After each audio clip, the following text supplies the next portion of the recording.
Assalamualaikum warahmatullahi wabarakatuh. Jumpa lagi dengan saya Tama dalam Ada Apa Gerangan 2. Bagaimana kabar kalian?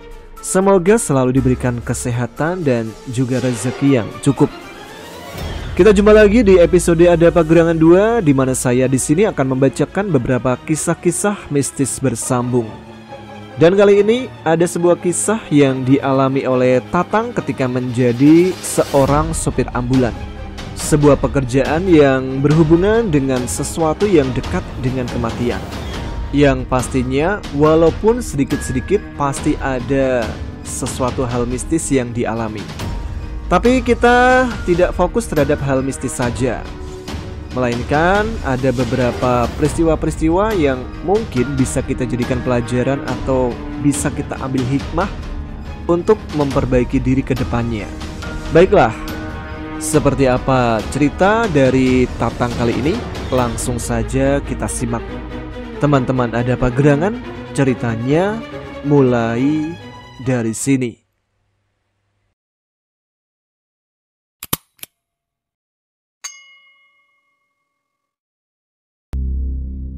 Hari Jumat di kala subuh, saat udara sedang dingin-dinginnya, Marni berusaha mengingatkan bapaknya, Pak Darto, untuk sholat.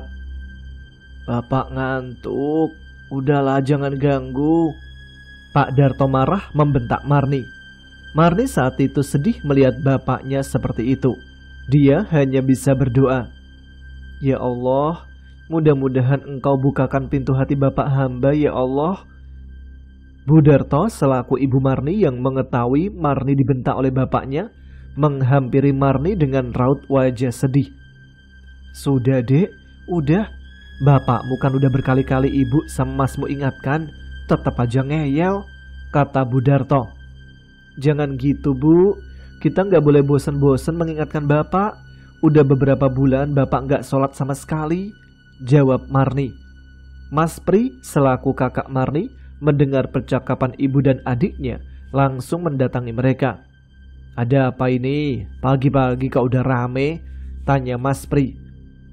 "Adikmu ini loh mas, udah ibu bilangin gak usah ngingetin bapak lagi, daripada nanti dibentak," kata Bu Darto. Mas Pri pun meminta Marni duduk di meja makan saat itu. "Marni, minta tolong sini bentar ya." Mas Pri meminta tolong. "Nggih mas." Marni paham betul saat itu Mas Pri hendak menyampaikan sesuatu. "Gimana mas?"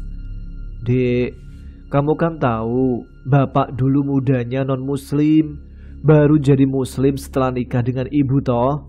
"Iya mas, terus kenapa?" "Ya ngasih taunya pelan-pelan, gak bisa langsung kamu dedel begitu, harus pelan-pelan." "Gini mas, bapak kan sudah menikah dengan ibu 23 tahun toh mas, dan beberapa kali dulu bapak juga sempat sholat toh."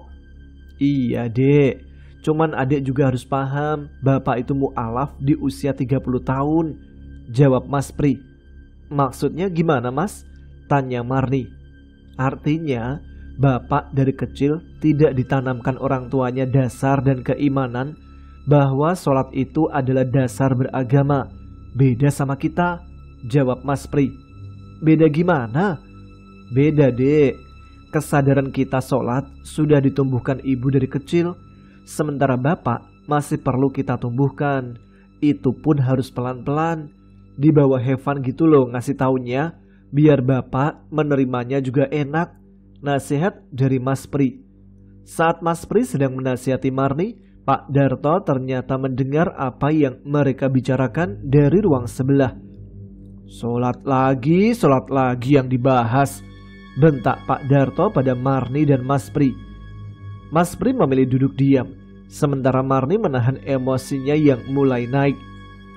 "Bapak itu udah capek kerja dari pagi sampai malam, kalian masih aja cari-cari kekurangan bapak," bentak Pak Darto.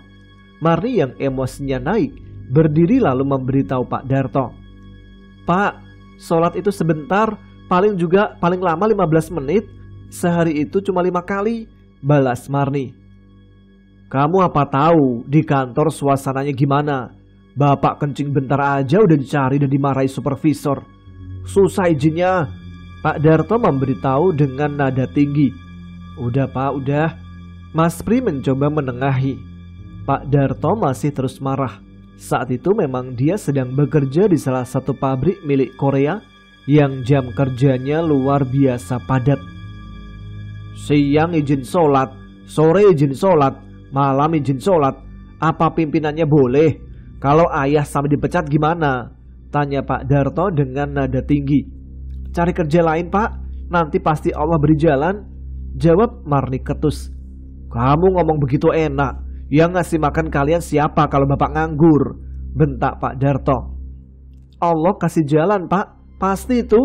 Justru yang bahaya saat kita mati dalam keadaan tidak sholat. Bapak tahu pintu surga tertutup rapat untuk kita Pak? Jawab Marni dengan nada tinggi. Pak Darto wajahnya memerah emosi. Nampak hendak memukul Marni tapi menahan diri. Mas Pri di belakang Pak Darto mengelus-elus bahu ayahnya. Sabar Pak, sabar. Dek Marni niatnya baik Pak, sabar ya.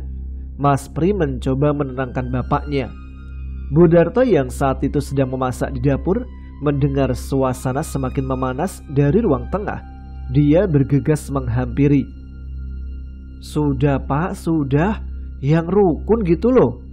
Bu Darto memeluk suaminya dari belakang sambil menangis. Pak Darto mereda emosinya mendengar tangisan dari istrinya. Ia memilih masuk ke kamar dan menutup pintu kamar untuk menenangkan diri.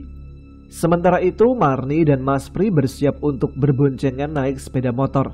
Mas Pri menuju ke kantor, sementara Marni menuju ke SMA. Dek, maaf ya, nanti Mas ada acara kantor sampai malam, gak bisa jemput Dek Marni. Gak apa-apa Mas, nanti aku naik bis atau angkot, jawab Marni.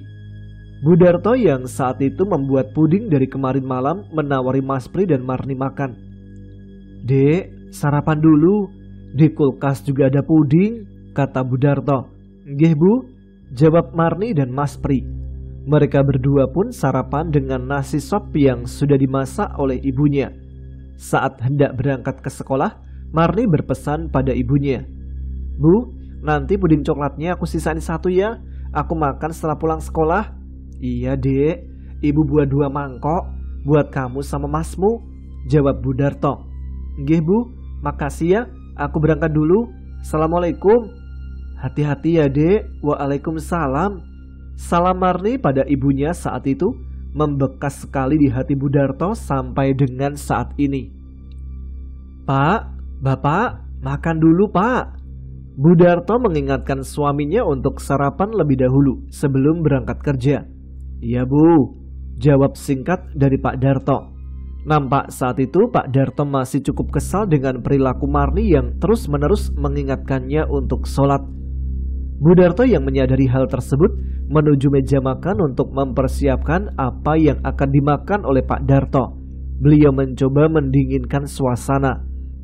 Ini ada sayur sop sama tempe tahu tadi pagi. Tak gorengkan lagi yang anget ya Pak? Tanya Bu Darto sambil membuka tudung saji meja makan.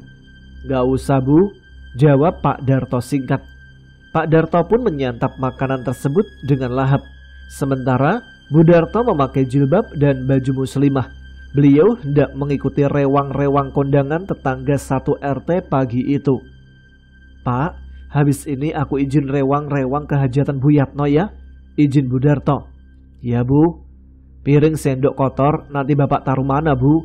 Tanya Pak Darto. Jenengan taruh meja makan situ gak apa-apa, jawab Bu Darto. Bu Darto pun berangkat ke rumah tetangga sebelah. Sementara Pak Darto masih menyelesaikan makan sambil sesekali membuka pesan di handphonenya. Pak, berangkat dulu ya. Assalamualaikum, kata Bu Darto. Ya Bu, hati-hati. Waalaikumsalam, jawab Pak Darto. Selesai makan, Pak Darto menuju bak cucian. Ia mencuci piring dan sendok yang barusan ia gunakan untuk makan. Saat menaruh piring dan sendok bersih di rak meja, tak sengaja Pak Darto menengok ke arah meja makan. Loh, Pak Darto kaget melihat Marni duduk di meja makan dengan posisi tangan bersedekap seperti orang kedinginan. Sementara kakinya nampak menempel di kayu bawah meja makan. Bapak, Marni memanggil Pak Darto dengan suara lirih dan pelan. Pak Darto pun mendekati Marni yang telah memanggilnya. Ia menuju meja makan menghampiri Marni. "Dek, kamu kok nggak berangkat sekolah?" tanya Pak Darto.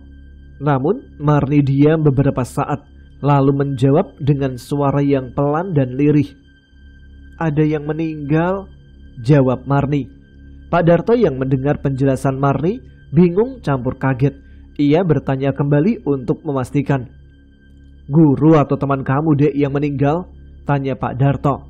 Marni tak menjawab apapun, hanya menganggukkan kepala. Pak Darto bingung maksud Marni saat itu.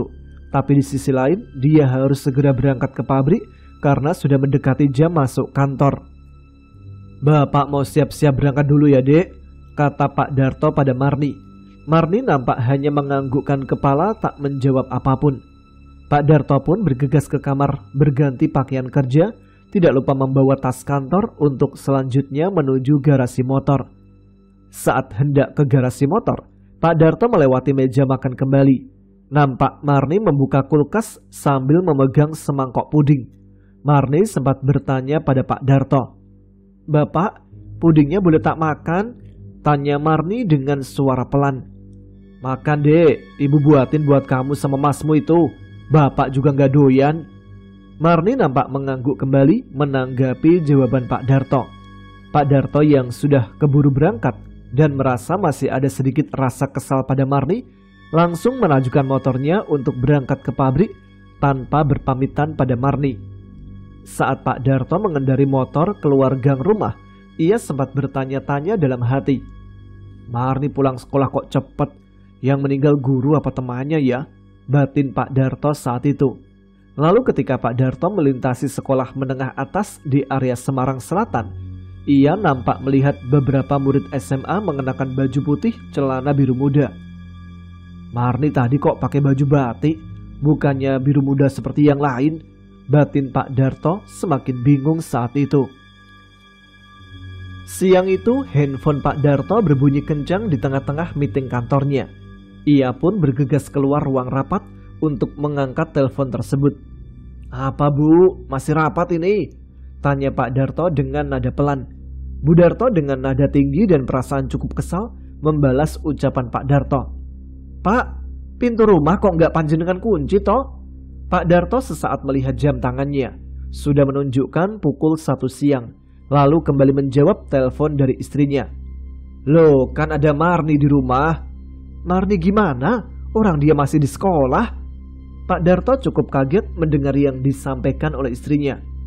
"Di sekolah gimana? Orang tadi waktu bapak mau berangkat kerja, Marni makan puding di depan kulkas." "Ya nggak mungkin toh, Pak. Marni tadi pagi loh diantar Pri ke sekolah. Orang aku lihat sendiri." Pak Darto masih tidak percaya yang disampaikan oleh istrinya. Ia mencoba menjelaskan kembali kejadian tadi pagi. "Bu, gini loh Bu. Tadi pagi memang Marni berangkat sama Pri. Tapi habis itu dia pulang lagi. Karena ada guru apa temannya gitu yang meninggal. Coba aja Ibu tanyakan ke dia." "Marni gak ada di rumah, Pak. Tidur kali Bu. Coba lihat dulu di kamarnya." "Beneran gak ada, Pak. Orang aku udah ngecek ke semua ruangan." Pak Darto bingung campur heran dengan cerita dari istrinya. "Lah yang tadi Bapak temui di meja makan siapa, Bu?" tanya Pak Darto penasaran. "Yo nggak tahu toh, Pak." Mendengar jawaban dari istrinya, Pak Darto tambah bingung. Tapi tiba-tiba kepikiran sesuatu. Bu, gimana Pak? Putrane Pak Yatno yang besok menikah, Siska, teman ngajinya Marni kan?" "Iya Pak, gimana?" tanya Bu Darto. "Coba Ibu ke rumah Pak Yatno lagi. Siapa tahu Marni nemuin Siska, Bu." "Oh, nggih Pak, aku tak coba ke sana lagi," jawab Bu Darto. Selesai berbicara dengan Bu Darto, handphone langsung dimatikan oleh Pak Darto karena ingin segera kembali ke ruang rapat. Tapi saat hendak kembali ke ruang rapat, hatinya merasakan sesuatu yang janggal disertai rasa khawatir. Ia pun baru menyadari sesuatu hal. "Kenapa aku nggak coba telepon handphone Marni aja dari tadi?" batin Pak Darto. Tepat di depan pintu ruang rapat, Pak Darto mengambil handphone di sakunya. "Tak telepon aja wes," batin Pak Darto. Pak Darto pun mencoba menelpon Marni. Namun ternyata handphonenya tidak bisa dihubungi. Setelah telepon yang kedua ini, hati Pak Darto sungguh khawatir. Tapi dia mencoba tetap menata hatinya supaya tenang. Ia pun masuk kembali ke ruang rapat untuk melanjutkan meeting. Sementara itu, Bu Darto kembali menuju ke tempat rewang hajatan Bu Yatno. Kebetulan saat itu Bu Yatno sedang di luar mengkoordinir ibu-ibu yang memasak. "Bu Yat, Mbak Siska ada di dalam toh?" tanya Bu Darto. "Ada Bu, monggo pinara," jawab Bu Yatno. "Nggih Bu." Bu Darto pun masuk ke dalam rumah. Nampak Mbak Siska sedang berkaca menggunakan gaun pengantinnya. "Mbak Siska cantik," sapa Bu Darto. "Budar, monggo duduk dulu Bu. Maaf, masih mencoba pernak-pernik gaun buat besok," kata Mbak Siska. "Gak apa-apa Mbak, jenengan selesaikan dulu." Bu Darto pun duduk di kursi tepat di belakang Mbak Siska sambil melihat di sekitaran rumah Bu Yatno. Siska menyadari Bu Darto sedang mencari sesuatu. "Bu, panjenengan cari Marni toh?" "Iya Mbak, kok tahu?" Mbak Siska meninggalkan gaunnya di depan kaca lalu berjalan ke sebelah tempat duduk Bu Darto. "Bu, tadi Marni kesini mengucapkan selamat atas pernikahan saya besok," kata Siska. "Hah? Kapan Mbak? Dari pagi kan aku di sini." Bu Darto kaget mendengar apa yang disampaikan Siska. "Tadi waktu Bu Darto pulang lewat pagar situ, Marni kesini. Lawang masuk halaman sini berpapasan sama Bu Darto loh," jawab Mbak Siska sambil menunjuk pagar dan halaman rumahnya. "Masa toh Mbak? Kok aku nggak tahu?" "Lah ya itu saya sempat bingung. Panjenengan sama Marni kok nggak saling tegur?" "Hah? Beneran toh ini Mbak?" "Beneran Bu. Saya awalnya juga heran. Apa Bu Darto baru berantem sama Marni? Kok nggak saling tegur?" Bu Darto tambah kaget mendengar apa yang disampaikan oleh Siska. "Mbak, tadi Marni ngobrol apa sama jenengan?" "Sempet tanya, ibu apa udah sholat?" jawab Mbak Siska. "Ibu siapa?" "Geh jenengan toh Bu." "Hah? Terus tanya apa lagi Mbak?" tanya Bu Darto tambah bingung. "Gak ada Bu, setelah Marni pulang ke rumah." "Tapi..." Bu Darto penasaran saat Mbak Siska mengatakan tapi. "Tapi apa Mbak?" "Tapi wajahnya pucat Bu. Apa sedang sakit ya?" "Sehat kok Mbak, orang tadi pagi berangkat ke sekolah sama masnya." Mbak Siska yang mendengar cerita dari Bu Darto jadi teringat sesuatu. "Pantes, tadi kesini masih pakai baju sekolah Bu." Bu Darto pun akhirnya bercerita pada Mbak Siska. "Nah ya itu Mbak, tadi waktu saya telepon bapaknya juga cerita begitu." "Cerita gimana Bu?" "Marni pulang pagi, karena guru atau temannya gitu ada yang meninggal." "Loh lah, dari tadi belum ketemu Marni toh Bu?" "Belum Mbak, saya cari di rumah nggak ada. Saya pikir main ke sini, ternyata di sini juga nggak ada." Mbak Siska yang mendengar cerita Bu Darto langsung berpikir saat itu. "Udah coba ditelepon Bu?" "Belum Mbak, setelah ini coba saya telepon." Bu Darto bingung campur khawatir setelah mendengar cerita dari Pak Darto dan Mbak Siska. "Pak, sholat Pak, Bapak, Pak Darto, Pak Darto." Pak Darto dibangunkan tidurnya oleh seseorang. Ia tidak sengaja ketiduran di kursi di tengah-tengah sedang rapat. Astagfirullah. Pak Darto terbangun, namun hatinya deg-degan tak karuan. Pak Nur selaku direktur utama tempat Pak Darto bekerja, tepat berada di depan kursi Pak Darto. Semua rekan kerja Pak Darto tertawa melihat Pak Darto dibangunkan oleh Pak Nur selaku direktur utama. "Pak Darto apa sedang sakit?" tanya Pak Nur. Pak Darto nampak menelan ludah karena masih belum sadar betul setelah bangun tidur. "Tidak Pak, maaf saya ketiduran." Pak Nur nampak wajahnya tak tersenyum sama sekali. "Silakan, Bapak cuci muka lebih dulu," instruksi Pak Nur sambil menunjuk pintu keluar. "Siap Bapak." Pak Darto nampak cukup malu tertunduk lesu. Ia pun keluar dari ruang rapat menuju toilet. "Aduh Gusti, malu banget. Seumur-umur kerja, baru sekarang ketiduran di tengah rapat." Sampai di kamar mandi, Pak Darto membasuh mukanya di wastafel. Sesaat dia melihat kaca. Omongan Marni tadi pagi kok sampai ke bawah mimpi. Pak Darto bingung campur penasaran. Dia mengeringkan wajah dan tangannya dengan tisu, lalu bergegas kembali ke ruang rapat. Saat kembali memasuki ruang rapat, "Pak Darto," teriak Pak Nur. "Iya Pak," tanya Pak Darto. "Silakan tunggu di luar sampai dengan rapat ini selesai." "Ah, baik Pak." Mendengar perintah dari Pak Nur, pikiran dan hati Pak Darto tegang campur takut. Pak Darto keluar ruang rapat menuju ruang kerjanya. Saat duduk di kursi kerjanya, berkali-kali kaki kanan Pak Darto turun naik menginjak lantai karena cemas dan ketakutan. "Waduh, apa aku bakal kena skorsing ya karena ketiduran?" Sementara itu, Mas Pri kakak Marni ba'da maghrib pulang dari kerjanya. Saat itu kira-kira pukul 6 sore. Saat Mas Pri mengendari motor dalam perjalanan pulang, ada seorang perempuan berbaju seragam SMA berdiri tepat di bawah pohon beringin pinggir jalan raya utama Solo Semarang. Ia melambaikan tangan ke Mas Pri, kira-kira jarak 2 km dari rumah Pak Darto dan Bu Darto. Mas," kata wanita tadi pelan sambil melambaikan tangan. Karena rasa kasihan, Mas Pri pun meminggirkan motornya berhenti, lalu bertanya kepada perempuan tadi. "Ada apa Mbak?" tanya Mas Pri. "Bisa numpang motor sampai seberang jalan?" jawab perempuan SMA tadi sambil menunjuk gang seberang jalan. Mendengar permintaan perempuan tersebut, Mas Pri membantu dengan suka hati, apalagi hampir seumuran dengan adiknya. "Ayo Mbak, saya antar. Kebetulan gang rumah saya juga lewat sana." Perempuan SMA tadi naik ke motor Mas Pri untuk membonceng.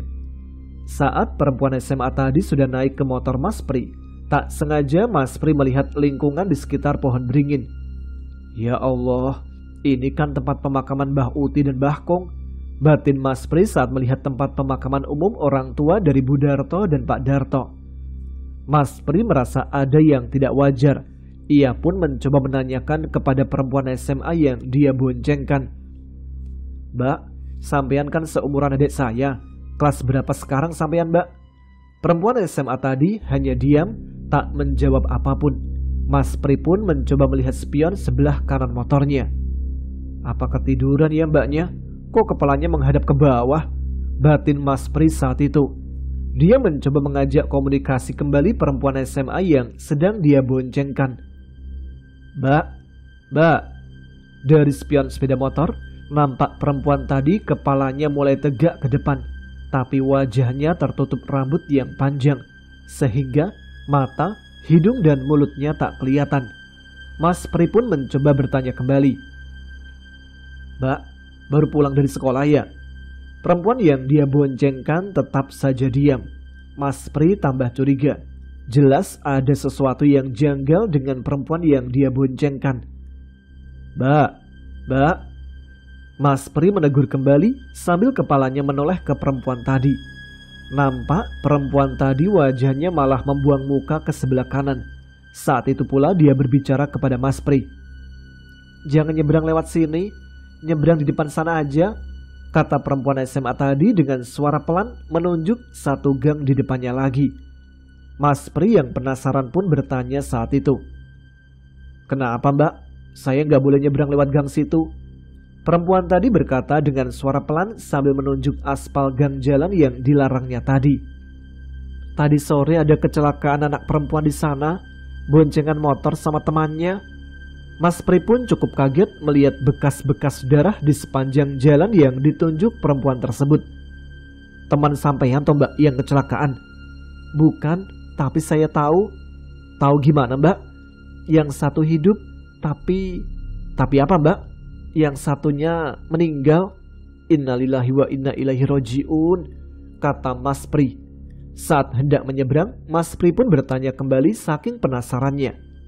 "Maaf ya Mbak, tadi jenengan berdiri di depan tempat pemakaman depan situ, nunggu siapa ya?" Perempuan tadi sesaat diam, lalu kepalanya dimajukan mendekati telinga kanan Mas Pri. Ia pun menjawab pertanyaan Mas Pri dengan bisikan pelan. "Nunggu keluarga saya jemput Mas," jawab perempuan tersebut.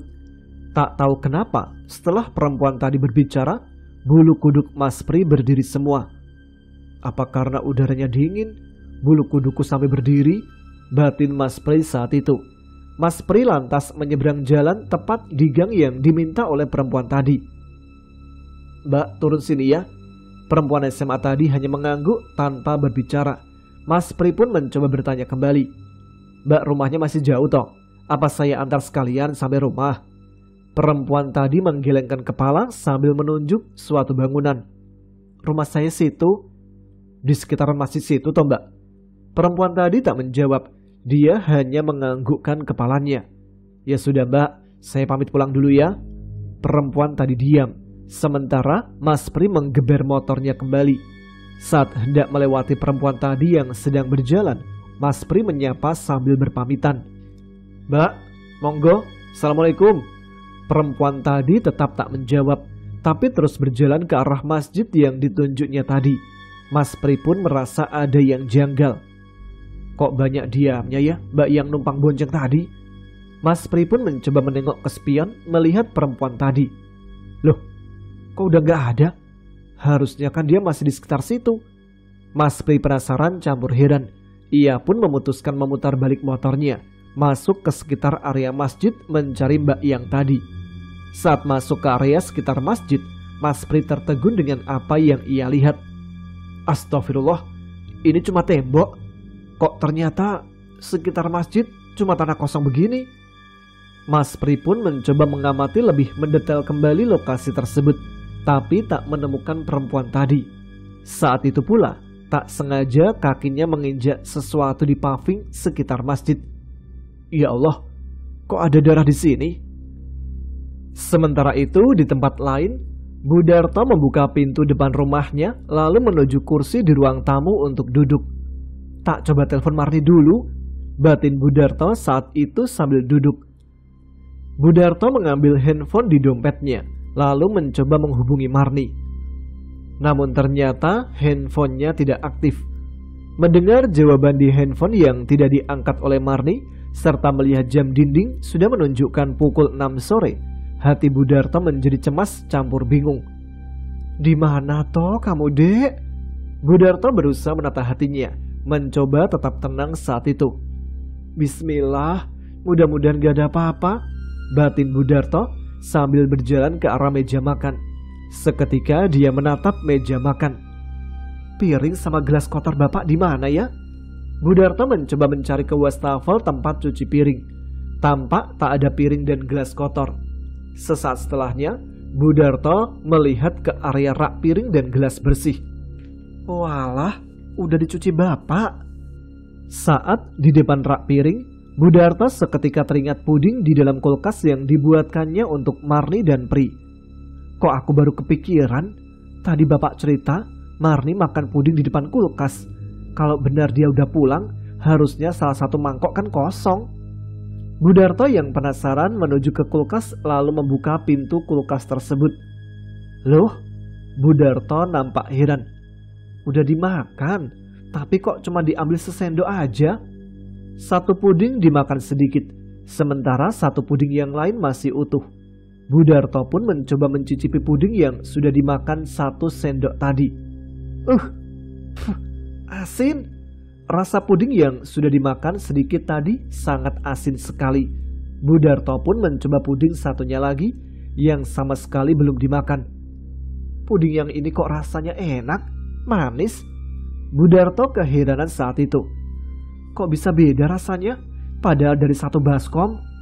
Saat Budarto sedang berpikir kenapa rasa puding itu berbeda, terdengar jelas suara kran air kamar mandi tiba-tiba menyala. Suara kran air kamar mandi mengalir, lama-kelamaan terdengar jelas suara seseorang mandi dari kamar mandi tersebut. Seseorang sedang mandi di kamar mandi rumah Budarto menggunakan gayung. Budarto seketika hatinya menjadi tenang dan senang. Marni udah pulang? Alhamdulillah ya Allah. Saat Budarto menuju kamar mandi, beliau sempat berpikir, kok suara Marni masuk rumah gak kedengeran? Sampai di depan kamar mandi, suara air keran dan orang mandi tiba-tiba menghilang.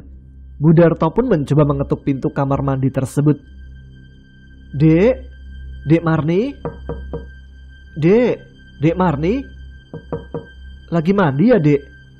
Tak terdengar suara apapun. Budarto mencoba mengetok pintu kamar mandi untuk kedua kalinya. Dek Marni? Lagi mandi ya, Dek? Tiba-tiba setelah Bu Darto mengetuk pintu untuk kedua kalinya, terdengar suara seseorang menangis kencang dari kamar mandi. Bu Darto hatinya menjadi sedih tak karuan saat itu. Dia pun turut menangis. Dek Marni kenapa nangis? Cerita sama ibu. Teriak Bu Darto dari luar kamar mandi. Suara tangisan justru bertambah keras. Bu Darto langsung memegang gagang pintu kamar mandi dan membukanya. Astagfirullah. Hati Bu Darto mak jelep kaget. Tangan kakinya gemetar. Ternyata tidak ada seorang pun di kamar mandi. Bu Darto pun ketakutan. Ia berlari kencang menuju kamarnya. Saat memasuki area ruang makan, ia sungguh kaget. Terlihat seorang perempuan mirip Marni duduk di meja makan, menangis tepat di atas sisa mangkok puding yang dibuat oleh Bu Darto. Ya Allah, apa Marni itu ya? Bu Darto mencoba mendekati dan melihat wajah wanita tersebut dari samping. Astagfirullah, kok tangisnya darah semua? Tangis perempuan yang duduk di meja makan bukanlah air mata, melainkan darah yang terus menetes. Bu Darto sungguh takutan. Dia berlari mencoba keluar dari rumah. Di tengah-tengah sedang berlari, tepatnya di area kamar tamu, jantung Bu Darto berdetak sangat kencang. Tiba-tiba ada seseorang yang sedang mengetuk pintu dari luar rumah. Ya Allah, apalagi ini? Bu Darto yang ketakutan berlari menuju luar rumah melalui garasi. Tak terasa saat tepat berada di depan pintu garasi rumah, kaki beliau terpleset. Bu Darto berteriak kesakitan. Tiba-tiba saat sedang jatuh tersungkur, ada seseorang yang memegang badan Bu Darto sambil memanggilnya. Bu. Saat itu pula badan Bu Darto gemetar semua. Allahu la ilaha illahu al hayyul qayyum. Bu Darto langsung membaca ayat kursi, dan ketika beliau membuka mata, nampak Pri yang baru pulang kerja. Saat itu dia masih memakai helm. Bu, gak apa-apa kan? Tanya Pri. Ya Allah, kamu Thomas? Jawab Bu Darto menangis sejadi-jadinya. Ya Allah, kalaupun dipotong gaji gak apa-apalah, asal gak dipecat. Pak Darto masih duduk di meja kerjanya dengan rasa khawatir berlebihan terkena hukuman dari perusahaan. Kebetulan pula sore itu rapat di kantor sudah selesai. Rekan-rekan kantor Pak Darto sudah pulang, kecuali Pak Darto dan Pak Nur. Pak Darto, Pak Nur memanggilnya untuk masuk ke dalam ruang direktur. Pak Darto pun berjalan dengan kepala tertunduk lesu, badan gemetaran. Ia pun mengetok pintu ruang direktur saat itu. Mohon izin masuk, Pak. Silakan duduk, Pak Darto. Pak Nur mempersilakan Pak Darto duduk, nampak wajahnya tersenyum, tidak menunjukkan raut muka marah ataupun kecewa. Iya, Pak. Saat Pak Darto duduk di kursi, Pak Nur pun menyampaikan sesuatu yang membuat hati Pak Darto cukup tenang. Saya tidak marah perkara ketiduran tadi, Pak. Alhamdulillah, batin Pak Darto saat itu. Penasaran dengan statusnya, Pak Darto bertanya kepada Pak Nur. Maaf Bapak, izin bertanya kalau diperbolehkan. Monggo Pak Darto. Apa saya dapat hukuman atau pemotongan gaji Bapak? Pak Nur tertawa mendengar pernyataan Pak Darto. Tidak Pak Darto, enggak. Jenengan tenang aja. Tadi saya minta jenengan keluar biar pikiran jenengan tenang dulu. Alhamdulillah. Saat itu tanpa basa-basi Pak Nur tegas bertanya kepadanya. Nah, ini justru ada yang mau saya tanyakan. Nggih Pak, monggo-monggo. Pak Nur mencoba mengajak mengobrol Pak Darto dari hati ke hati saat itu. Pak Darto, belakangan ini saya lihat sampean wajahnya murung, seperti orang tertekan. Kenapa? Pak Darto nampak diam tak berani menjawab apapun. Sementara Pak Nur masih mencoba kembali pendekatan dari hati ke hati menggunakan bahasa Jawa. Tidak apa-apa Pak Darto, panjenengan sudah saya anggap saudara sendiri. Pak Nur yang menyampaikan hal tersebut membuat hati Pak Darto luluh pada saat itu juga. Saya takut dipecat Pak. Ya Allah Pak Darto, kenapa? Saya takut tidak bisa menafkahi anak istri saya lagi. Pak Nur yang mendengarkan hal tersebut langsung bertanya, "Pak Darto, maaf ya, saya bertanya sedikit agak pribadi." "Nggak apa-apa Pak, silahkan." "Panjenengan muslim kan?" "Nggih Pak, betul." Pak Darto paham betul Pak Nur akan memberi nasihat spiritual. "Pak Darto percaya Tuhan itu ada?" "Percaya Bapak." Pak Nur pun melanjutkan dengan suatu cerita. "Saya cerita sebentar boleh Pak?" "Silahkan Pak." "Jadi gini, saya kemarin waktu pulang kerja di jalan diikuti sepeda motor. Saat di tikungan terakhir hampir sampai di rumah, saya lihat dari spion tidak ada yang mengendari motor tersebut." "Beneran Pak? Masa motor jalan tanpa pengendara?" Pak Darto keheranan. Pak Darto keheranan kan? Pertanyaannya saya balik sekarang. Kehidupan kita yang terus berganti siang ke malam, langit cerah ke hujan kembali cerah lagi, tanah gersang jadi subur penuh rumput, tentu ada yang mengendalikan juga kan? Pak Darto mulai paham dengan apa yang dimaksud. Paham Pak, paham. Kuasa Gusti Allah semua itu kan?" "Betul Pak." Pak Nur pun mencoba bertanya lebih mendalam kepada Pak Darto. "Bapak ingat rukun iman apa aja?"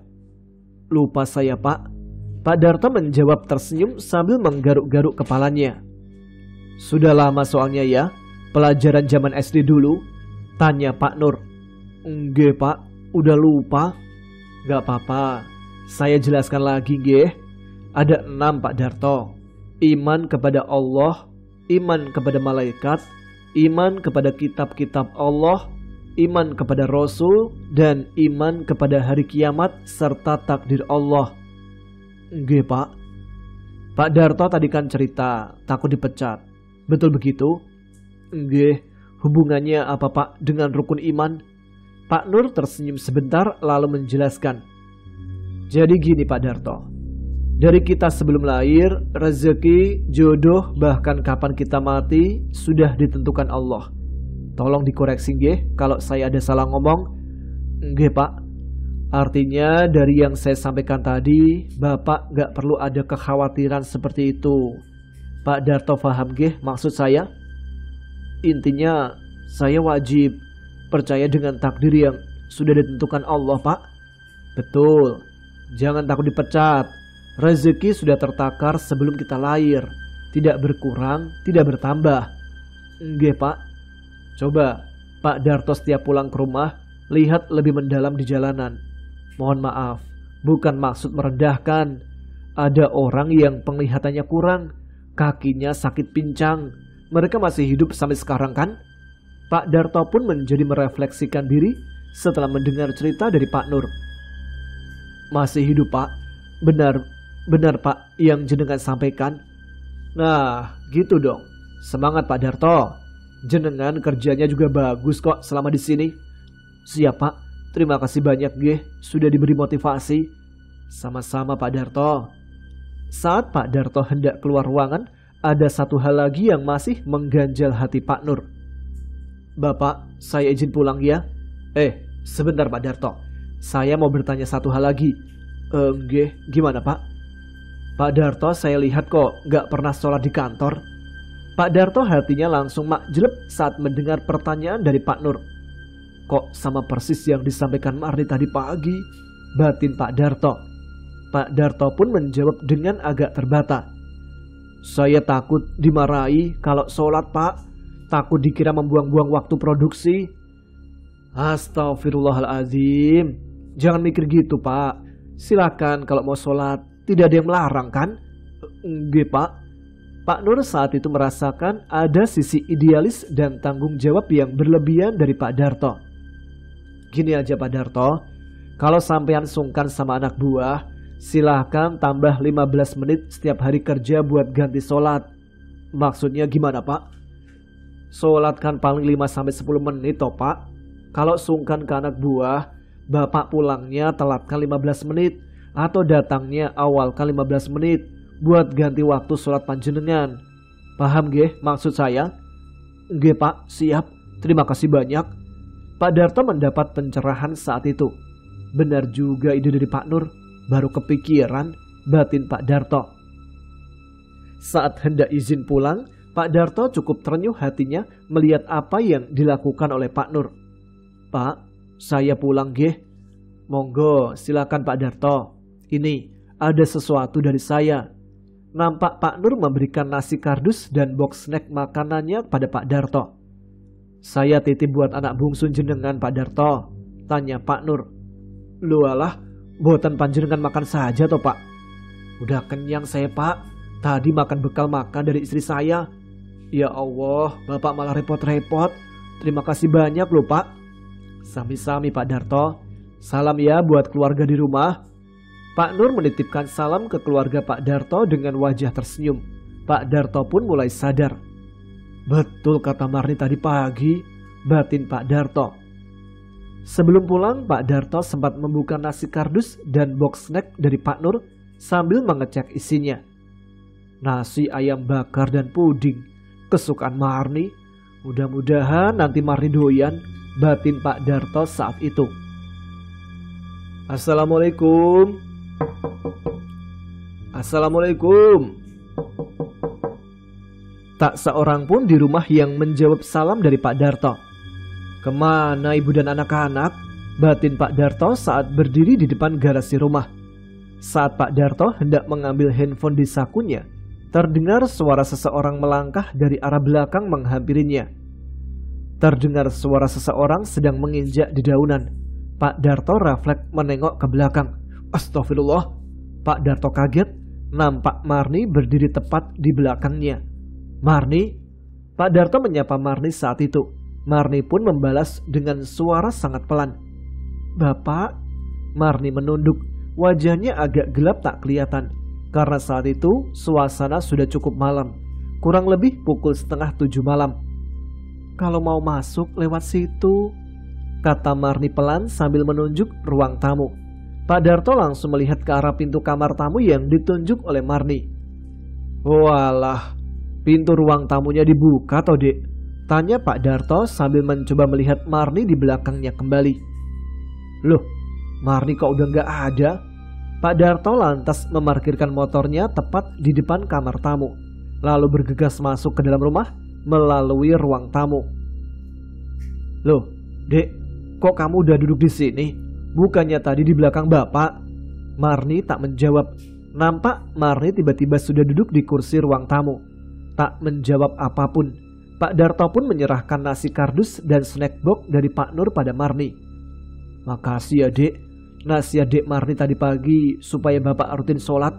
Bener, sama persis yang disampaikan pimpinan Bapak sebelum pulang kerja." "Iya Pak," jawab Marni lirih, pelan, duduk sambil kepalanya menunduk. Pak Darto nampak mencicing celananya untuk bersiap wudhu. "Dek, Bapak mau sholat loh ini," kata Pak Darto sambil tersenyum pada Marni. Marni diam tak merespon apapun. Pak Darto cukup heran. "Nasi bungkus sama snack, maaf ya, ada puding kesukaan Dek Marni juga." Pak Darto menawari Marni makan sambil mencoba mengajak bicara Marni kembali. Marni tetap diam tak menanggapi. "Ini Marni kenapa malah diam? Padahal aku udah mau sholat," batin Pak Darto saat itu di kamar mandi. Selesai berwudu, Pak Darto bergegas menuju musola untuk melaksanakan sholat. Pak Darto memulai sholat dengan takbir. Saat beliau melihat ke bawah ke arah sajadah, nampak 2 buah telapak kaki berdiri tepat di depannya. Pak Darto kaget saat melihat 2 telapak kaki di depannya. Semakin diamati dari bawah ke atas. "Loh, kaki Marni? Kenapa Marni kok berdiri di depanku?" Keheranan dengan apa yang dilakukan Marni, Pak Darto membatalkan sholatnya lalu menanyakan pada Marni. "Dek, kamu ngapain berdiri di situ?" Marni yang awalnya berdiri tiba-tiba duduk semi ngelesot, lalu berpindah ke sajadah, bergerak dengan cara ngesot tepat di atas sajadah yang digunakan oleh Pak Darto. Pak Darto yang merasa aneh dan kurang nyaman menanyakan kembali pada Marni. "Kenapa sih? Bapak sholat kok malah kamu halang-halangi gini?" Marni tak berbicara. Dia hanya tersenyum dengan bibir yang pucat menatap Pak Darto.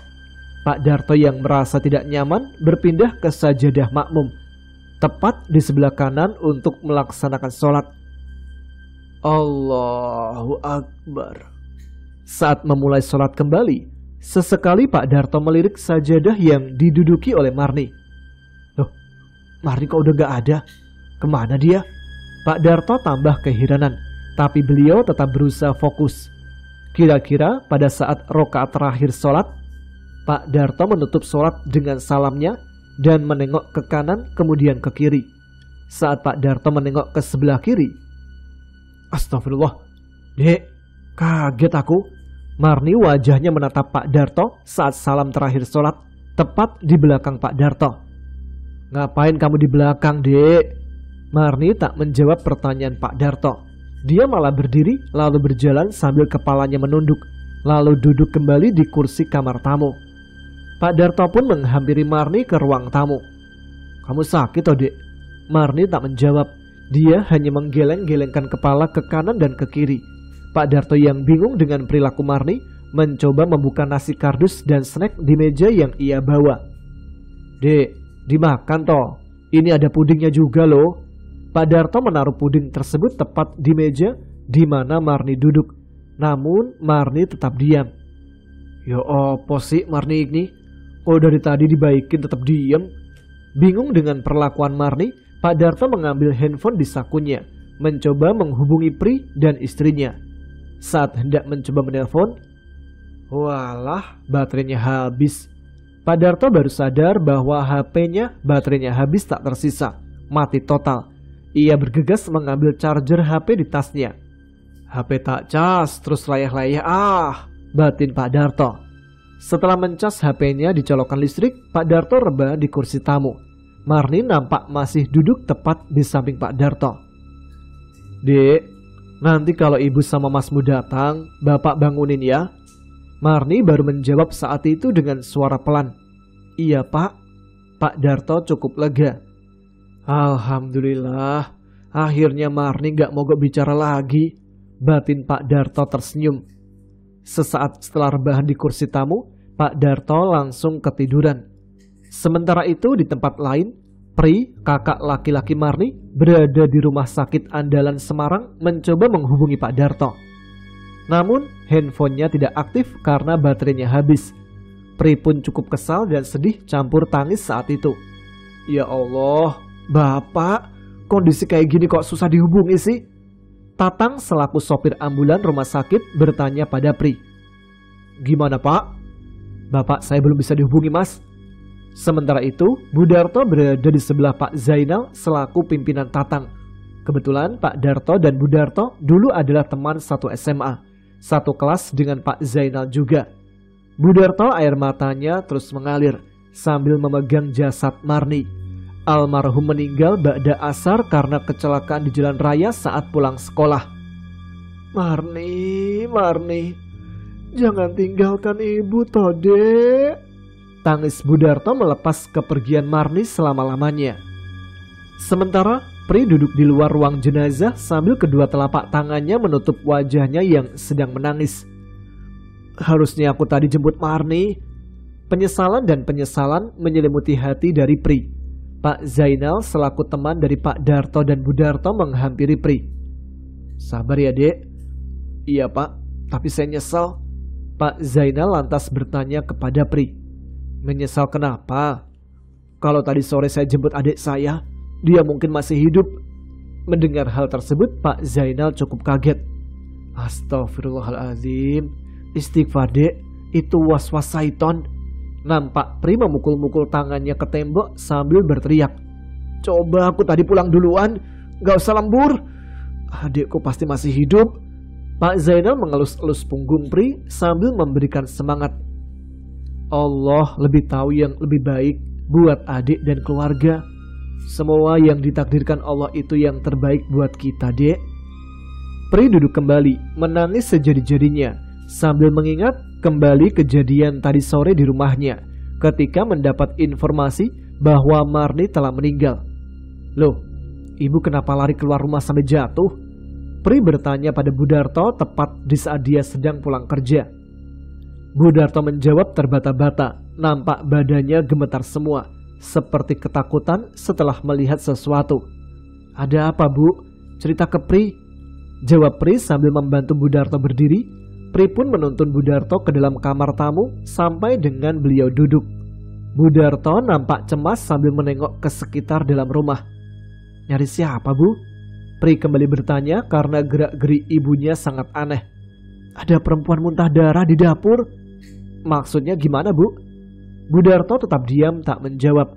Pri yang merasa ada kejanggalan dengan yang disampaikan ibunya, berjalan menuju kamar tamu mengecek apa yang disampaikan oleh ibunya. "Gak ada apa-apa itu, Bu," Pri berteriak dari ruang tamu. "Coba kamu cek kamar mandi." Budarto meminta Pri mengecek area kamar mandi. Pri pun berjalan ke arah kamar mandi. "Kosong, Bu, gak ada orang," Pri kembali berteriak.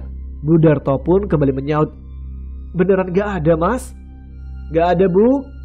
Pri pun berjalan kembali ke ruang tamu menghampiri ibunya. "Ibu tadi beneran lihat? Apa jangan-jangan cuma ngelindur?"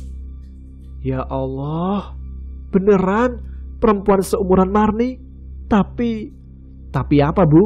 "Tapi wajahnya pucat. Perempuan tadi muntah darah di meja makan." Pri yang masih penasaran mengajak Budarto mengecek kembali ke ruang tamu. "Coba kesini sebentar, Bu." Budarto pun berjalan pula ke area meja makan. "Tuh, gak ada apa-apa kan?" tanya Pri sambil menunjuk meja makan. "Bentar, Mas." Budarto yang masih penasaran mencoba mencari muntahan darah di sekitar meja makan. "Di sini gak ada," kata Budarto saat mengecek meja makan. Masih penasaran dengan kejadian tadi sore, Budarto mengecek kembali di bawah meja makan. Sementara itu, Pri berjalan ke arah kamar untuk mandi. "Ada, Mas!" Budarto berteriak kencang saat menemukan beberapa helai rambut di mana di bawahnya terdapat darah kering di lantai. Pri yang mendengar teriakan dari ibunya langsung bergegas kembali menuju area meja makan. "Mana, Bu?" "Ini loh." Budarto menunjuk darah kering dan beberapa helai rambut tepat di bawah meja makan. "Loh, kok sama persis dengan darah kering yang tak lihat di masjid tadi? Jangan-jangan perempuan yang kubonceng tadi?" batin Pri keheranan sambil bertanya-tanya dengan kejadian yang barusan dia dan ibunya alami. Bertemu sesosok perempuan yang hampir mirip. Tiba-tiba terdengar beberapa orang mengetuk pintu rumah dari Budarto. Selang beberapa waktu kemudian, kerumunan beberapa orang tersebut berteriak dari luar rumah. "Budarto, Bu!" Budarto dan Pri yang saat itu berada di meja makan sontak kaget. "Siapa ya, Bu? Kok manggilnya kenceng banget?" "Gak tahu aku, Mas. Coba bukain dulu." Pri lalu berjalan menuju ruang tamu. Sementara Budarto mengikuti dari belakang. Ketika Pri membuka pintu ruang tamu, Budarto dan Pri sangat kaget. "Loh, kok ramai begini?" batin Budarto saat itu. Pri dan Budarto keluar dari area ruang tamu bertemu dengan kerumunan orang. "Ada apa ya, Bapak, Ibu? Kok pada ngumpul di sini?" tanya Budarto ke rombongan bapak ibu tersebut. Nampak dari kerumunan orang-orang itu muncul Pak Zainal, mandor supir di rumah sakit andalan, teman Budarto dan Pak Darto. "Mas, ngapunten kalau mengganggu." Mboten, Pak, ada apa ya?" Sementara itu, Budarto cukup kaget bertemu dengan Pak Zainal, teman sekelas SMA beliau dan Pak Darto. "Loh, Zainal toh ini?" "Loh, iya, jenengan Mbak Yatni, istri dari Mas Darto toh?" "Iya, ini ada perlu apa kesini?" Pak Zainal menunjukkan jasad foto seorang perempuan yang meninggal karena kecelakaan. "Mas, bener adik jenengan toh ini?" "Ya Allah, bener adik saya ini, Pak," jawab Pri sambil wajahnya sedih berkaca-kaca. Budarto ikut melihat foto di handphone Pak Zainal. Nampak wajah Marni bengkak seperti terjatuh.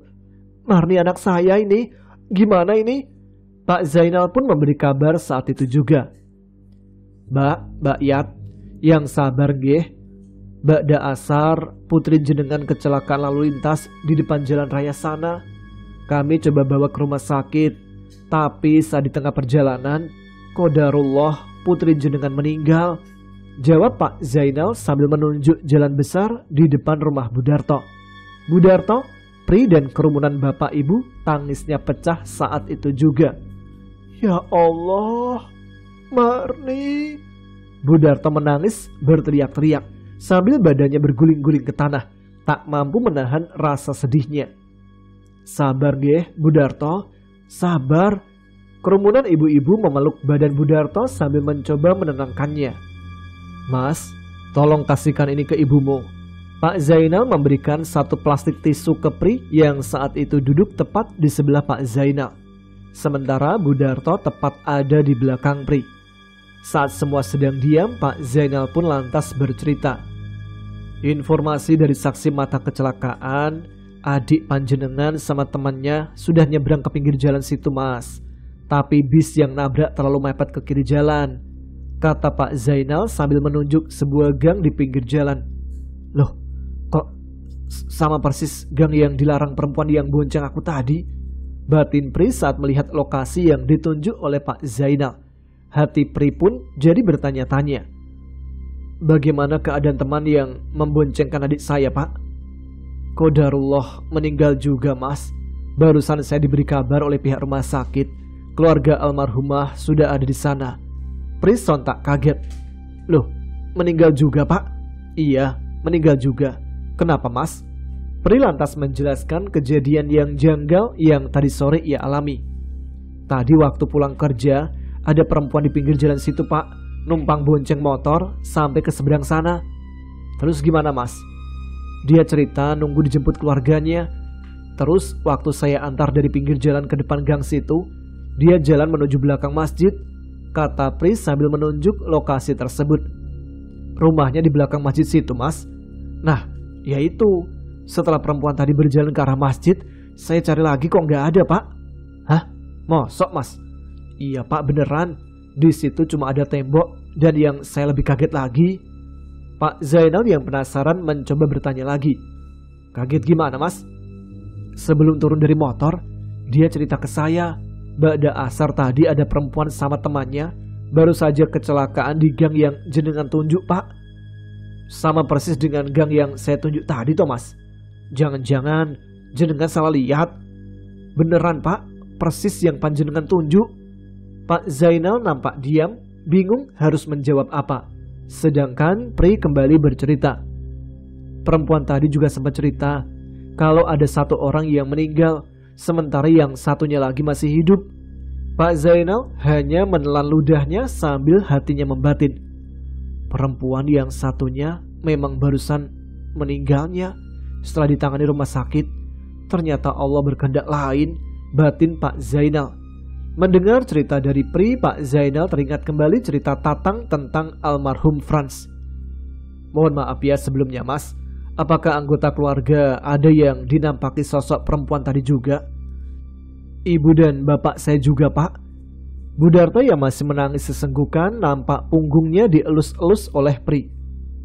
Bu, yang tenang nggih, Bu, yang tenang. Beliau nampak dengan kondisi menangis menceritakan kejadian tadi siang tentang suaminya yang juga melihat Marni di rumahnya sebelum berangkat kerja. Tadi juga sempat temennya ngaji yang besok mau nikah diberi selamat sama dia, Pak. Pak Zainal yang mendengar seluruh kejadian tadi mulai paham apa yang terjadi. Mas, maaf ya, sekedar cerita. Berdasarkan pengalaman saya yang sudah-sudah, hampir pasti sampean, bapak dan ibu jenengan didatangi oleh jin korin yang biasa nempel sama adik panjenengan. Jin korin itu apa, Pak? Tanya Pri dengan nada agak takut. Jin korin itu sejenis jin yang menempel sejak orang tersebut lahir sampai dengan dia meninggal. Loh, ada toh kayak gitu, Pak? Ada, Mas. Berbahaya? Bukan masalah berbahaya tidaknya. Jin korin ada yang baik, ada yang buruk, Mas. Tapi kebanyakan buruk karena sering mengganggu. Pri sempat tambah kaget mendengar hal tersebut. Waduh, tenang, Mas. Penting rumah digunakan untuk ngaji. Terus dirutinkan itu, Mas. Dan setiap kita beraktivitas apapun itu, gunakan hati kita untuk berzikir.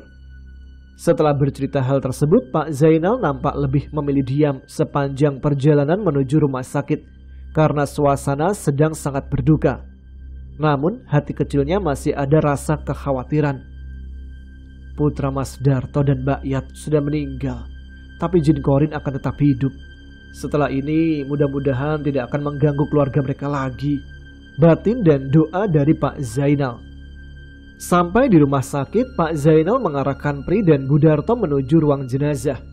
Budarto berteriak sedih tak terbendung melihat jenazah Marni. Saat itu tepat di sebelahnya ada Pak Zainal. Sementara itu Pri masih belum percaya dan belum menerima keadaan yang ada. Pak, rencana jenazah diantar ke rumah jenengan sekitar jam 10 malam. Gak apa-apa nggih? Malam sekali mas. Tadi saya sudah tanya ke ibu jenengan, minta prosesi jenazah di kafan di sini saja mas. Yang agak lama nunggu itu mas. Oh, nggih mas. Tatang pun mengingatkan sesuatu. Mohon maaf ya mas, sebenarnya bukan ranah saya ini. Gak apa-apa mas, gimana? Keluarga apa ada yang sudah mempersiapkan pelayatan di rumah? Ibu jenengan kan di sini juga. Pri pun baru teringat saat itu. Bapak belum tak kabari. Saat itu pula Pri mencoba menghubungi Pak Darto. Namun nomornya tidak aktif. Pri bingung campur kasihan pada Pak Darto. Kondisi kayak gini kok bapak sulit banget dihubungi sih? Tatang pun kembali menanyakan kepada Pri. Gimana pak? Bentar mas, bapak saya belum bisa dihubungi. Selang beberapa saat, Pri duduk menangis di luar ruang jenazah. Sementara itu saat Pak Darto terbangun dari tidurnya di kamar tamu, terdengar seseorang mengetuk pintu ruang tamu dan Pak Darto pun membukakan pintu ruang tamu saat itu. Loh, Zainal, ada apa kesini? Tanya Pak Darto kaget.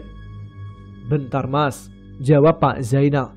Pak Zainal pun mengambil handphone dari sakunya lalu menghubungi Pri. Halo, assalamualaikum. Ini bapakmu sudah di rumah mas. Tolong sambungkan ke bapak ya pak. G. Saat itu juga Pak Zainal memberikan handphonenya pada Pak Darto. Dari Mas Pri, putranin jenengan. Loh, ada apa mas? Jenengan angkat dulu. Pak Darto pun mengangkat telepon dari Pri. Halo, ada apa mas? Pak, saya mau bilang, tapi jenengan yang sabar ya. Iya mas, kenapa? Tanya Pak Darto penasaran. Dek Marni udah dipanggil Gusti Allah tadi pada asar pak.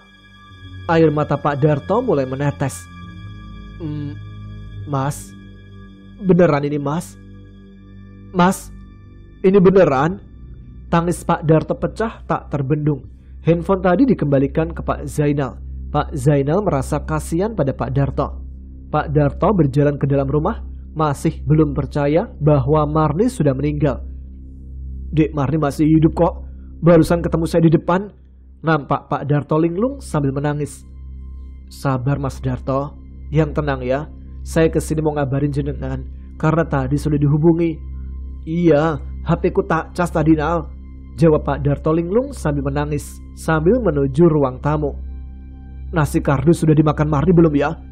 Beberapa saat nasi kardus tadi dibuka oleh Pak Darto sambil bercelutuk sendiri. Belum dimakan? Pak Zainal yang tak sampai hati mengajak ngobrol Pak Darto. Mas, yang sabar ya. Tenang, Marni sudah meninggal mas. Marni masih hidup kok. Barusan nemenin saya waktu sholat. Pak Darto pun berjalan kembali. Kali ini menuju kamar Marni. Tadi dia sekolah kok. Bajunya batik, pasti dipakai. Celetuk Pak Darto sambil membuka lemari Marni.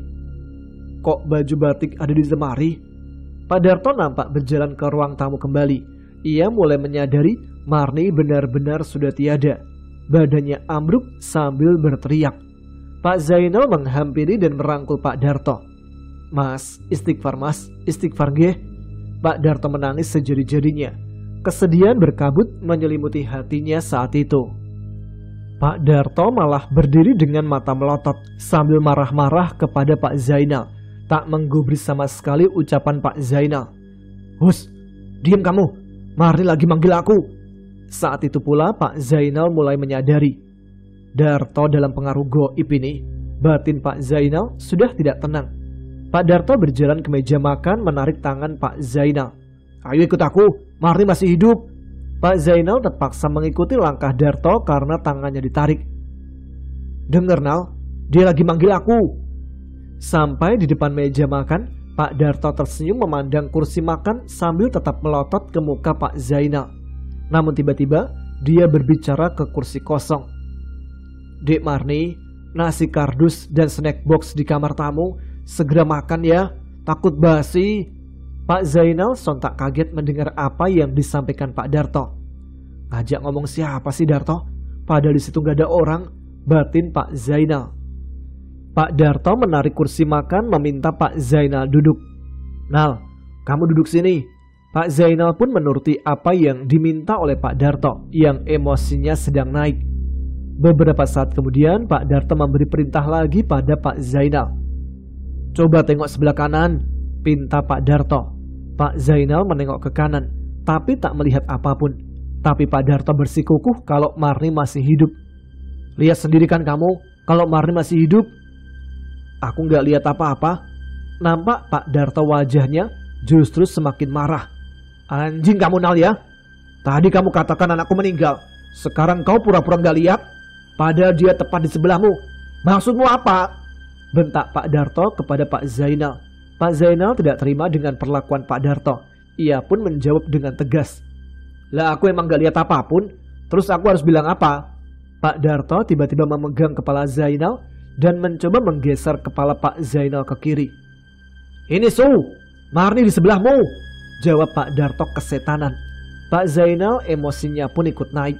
Ia menepis tangan Pak Darto sambil berusaha masih menahan kemarahannya. "Maksudmu apa Mas?" Saat Pak Zainal berdiri lalu menghadap ke kiri. "Astagfirullahaladzim." Pak Zainal berteriak kencang. Nampak sesosok perempuan duduk di sebelahnya. Memandang wajahnya sangat-sangat dekat. Tak lebih dari 30 cm. Perempuan itu wajahnya hancur penuh dengan darah.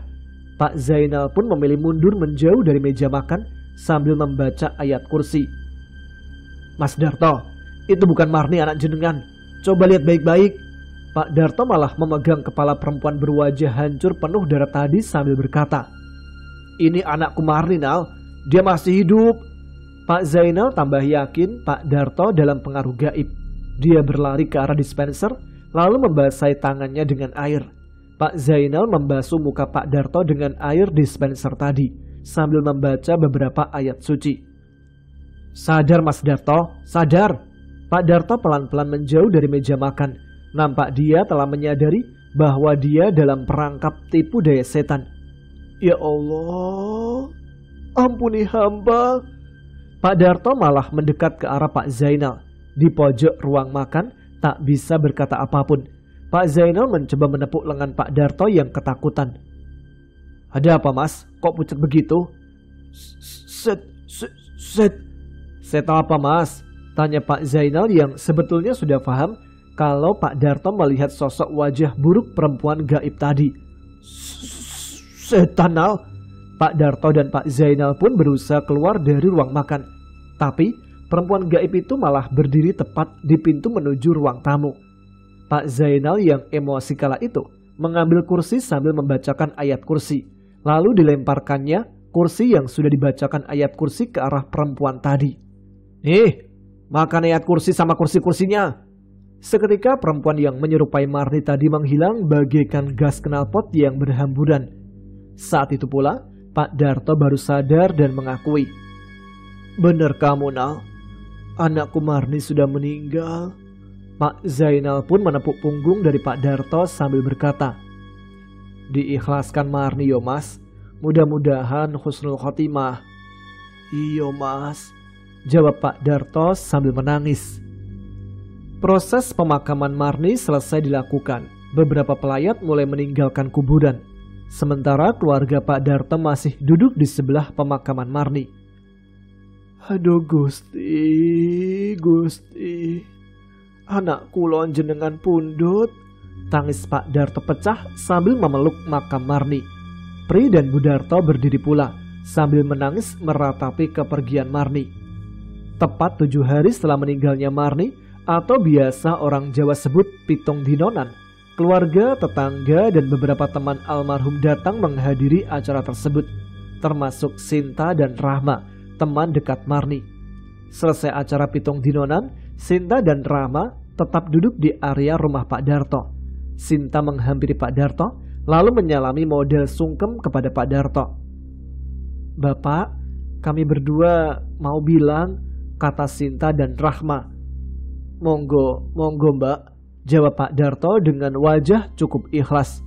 Mereka berdua pun duduk kembali berhadap-hadapan dengan Pak Darto dan Bu Darto. "Temannya Marni ya mbak?" tanya Bu Darto. "Nggih Bu," jawab Sinta.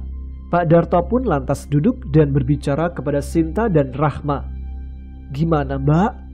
Rahma pun lantas memberikan sebuah sarung dan mukena ke Pak Darto dan Bu Darto. "Bu, titipan Marni minggu lalu, sehari sebelum meninggal." Bu Darto pun nampak syok saat itu. "Maksudnya gimana ini mbak?" respon Bu Darto sambil menerima sarung dan mukena. Rahma pun membuka handphonenya saat itu, sambil menunjukkan pesan tersebut ke Pak Darto dan Bu Darto. Berikut isi percakapannya. "Rahma cuantik, pesan 1 sarung sama 1 mukena ya." "Siap. Ngomong-ngomong, 1 sarung lagi buat pacar kamu ya?" "Ngawur aja kamu, buat bapak sama ibu aku." Iya, maafkan saya Mar. Woles Ma, dari dulu kepingin banget bapak ibu tambah semangat ibadahnya. Apalagi bapak, mudah-mudahan dengan sarung ini bapak mau rajin sholat." Pak Darto dan Bu Darto yang membaca pesan itu terenyuh sedih, saling bertatapan. "Bener dari Marni Pak?" "Iya Bu." Sinta pun lantas agak maju dari duduknya ikut bercerita. "Maaf Pak, Bu, saya juga rencana mau cerita." "Monggo Mbak, silahkan." Dengan rasa agak sungkan dan sedikit takut, Sinta menyampaikan percakapan terakhir dengan Marni sebelum meninggal. "Bapak saya seorang mu'alaf, baru 2 tahun ini ibu saya Kristen, bapak saya Islam." "Nggih Mbak, sama dengan saya," jawab Pak Darto. Sinta tersenyum mendengar jawaban Pak Darto. "Nah ya itu Pak, karena sama-sama mu'alaf, saya mau cerita." "Monggo Mbak." "Marni sering curhat ke saya Pak." "Curhat tentang apa Mbak?" "Tentang rutinitas sholat Bapak."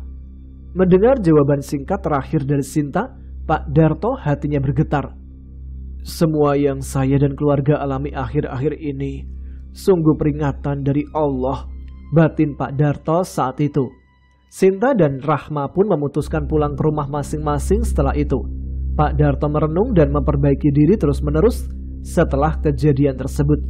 Dan tak terasa perenungan itu merubah sifat dan kebiasaan Pak Darto. Tepat setahun setelah meninggalnya Marni, Pak Darto dan Bu Darto qadarullah mendapatkan rezeki haji di Baitullah. Pak Darto dan Bu Darto kaget saat itu bertemu dengan sesosok wanita cantik di tanah suci. "Pak Darto dan Bu Darto ya?" tanya seorang wanita cantik sambil menyalami mereka. "Nggih Mbak, siapa ya?" "Sinta, temannya almarhum Marni Bu." "Walah, Mbak Sinta toh?" jawab Bu Darto sambil memeluknya. Pak Darto dan Bu Darto tersenyum bertanya saat itu. "Gimana Mbak, sehat? Sama siapa?" "Sama suami nih Pak. Ini." Suami Sinta turut menyalami Pak Darto dan Bu Darto sambil tersenyum. Sinta pun lantas bercerita saat itu. "Bu, Pak, saya sudah ada feeling hari ini akan ketemu panjenengan dari kemarin malam." Pak Darto dan Bu Darto cukup heran. "Feeling gimana Mbak?" Sinta kembali menjelaskan. "Bapak Ibu, lihat sebentar foto ini ya," kata Sinta sambil menunjukkan foto di handphonenya. Melihat foto tersebut, Pak Darto dan Bu Darto sontak kaget. "Ya Allah, mirip banget sama Marni Pak," kata Bu Darto. "Iya Bu, ini ketemu di mana Mbak?" tanya Pak Darto. "Kemarin setelah sholat isya di Masjidil Haram Pak, saya ketemu perempuan ini Bu." "Orangnya mana Mbak?" "Belum sempat nanya Bu, setelah saya ajak foto, Mbaknya lari ke arah rombongan, takut ketinggalan." Setelah percakapan tersebut, Pak Darto dan Bu Darto saling memandang sambil tersenyum saat itu. Apakah itu memang Marni anaknya? Atau mungkin hanya seseorang yang memang mirip dengan Marni? Namun walau begitu, melihat fotonya saja membuat Pak Darto dan Bu Darto cukup bahagia karena bisa melihat seolah-olah itu adalah Marni yang sedang di tanah suci bersama mereka. Nah, itulah cerita yang berhasil dirangkum oleh Tatang mengenai kisah hidup dari Pak Darto, Marni, serta keluarganya.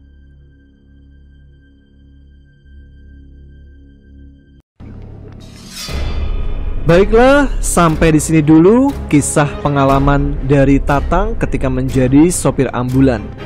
Beberapa kisah yang mungkin membuat kita sedih dan beberapa kisah yang dibumbui dengan hal mistis mengiringi perjalanan Tatang sebagai sopir ambulan.